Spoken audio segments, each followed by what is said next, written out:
ચોમાસું છેતરી જશે? 100, 200, 500ની નોટ નિર્ણય. દેશનું સૌથી મોટું રાજ્ય ગુજરાત. ચોમાસા પહેલાં જ નવું સાયક્લોન. 2000નો હપ્તો તારીખ મળી ગઈ છે. તો જુઓ, સ્ટાર્ટ કરીએ. શું ચોમાસું છેતરી જશે?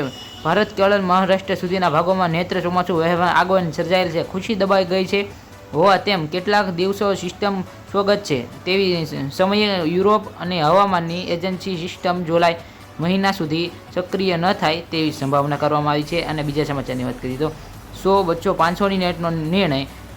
રિઝર્વ બેન્કે 30 સપ્ટેમ્બર 2025 સુધી 75% એટીએમમાં સિસ્ટમ લાગુ કરવામાં લક્ષ્યાંક નક્કી કર્યું છે. આ પછી 31 માર્ચ 2026 સુધીમાં 90% એટીએમ છે એ ઓછી એક કેસેટમાં 100 અથવા 200ની નોટનો પૂરી માંડવામાં આવશે. આ સિસ્ટમ સાથે 500ની રૂપિયાની નોટો ચાલુ રહેવામાં છે, જેથી નોટો વિવિધતા જળવાઈ રહે. અને ત્રીજા સમાચારની વાત કરીએ તો દેશનું સૌથી મોંઘું રાજ્ય ગુજરાત. ગુજરાતમાં અત્યારે અનેક ઉદ્યોગો વિકાસ કરી રહ્યા છે. ભારતમાં સૌથી વધારે વિકસેલા રાજ્યની યાદી પણ ગુજરાત નામે આવે છે, પરંતુ રહેવા માટે કેટલાક રૂપિયા જરૂર પડે છે, જેનાથી સામાન્ય જીવ જીવી શકાય. આ મામલે એક સર્વે કરવામાં આવ્યો છે, જે સાબિત કર્યું છે કે ગુજરાતના ખર્ચ માટે મામલો ભારત સૌથી મોંઘું રાજ્ય છે અને સામાન્ય જીવન જીવવા માટે દર મહિને આશરે 46,000 રૂપિયા જરૂર પડે છે. જો જીવવાનું ગુજરાત માટે સૌથી સસ્તા રાજ્યની વાત કરવામાં આવે તો તે હિમાચલ પ્રદેશ અને માત્ર 23,000 રૂપિયાની જરૂર પડે છે.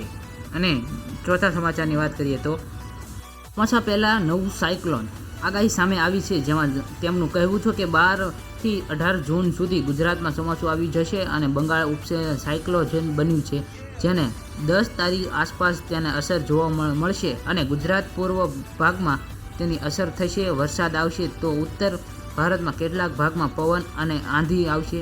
અંદાજે 70 થી 90 કિમી ઝડપે પવન ફૂંકાઈ શકે છે.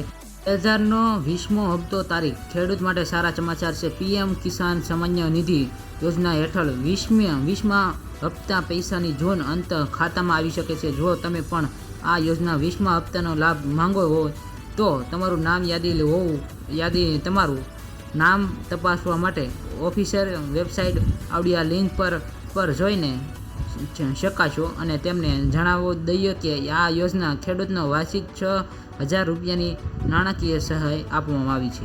આવા જ વિડીયો માટે ટીચ ન્યૂઝ ગુજ્જુને સબસ્ક્રાઈબ કરો. જય હિન્દ, જય ભારત.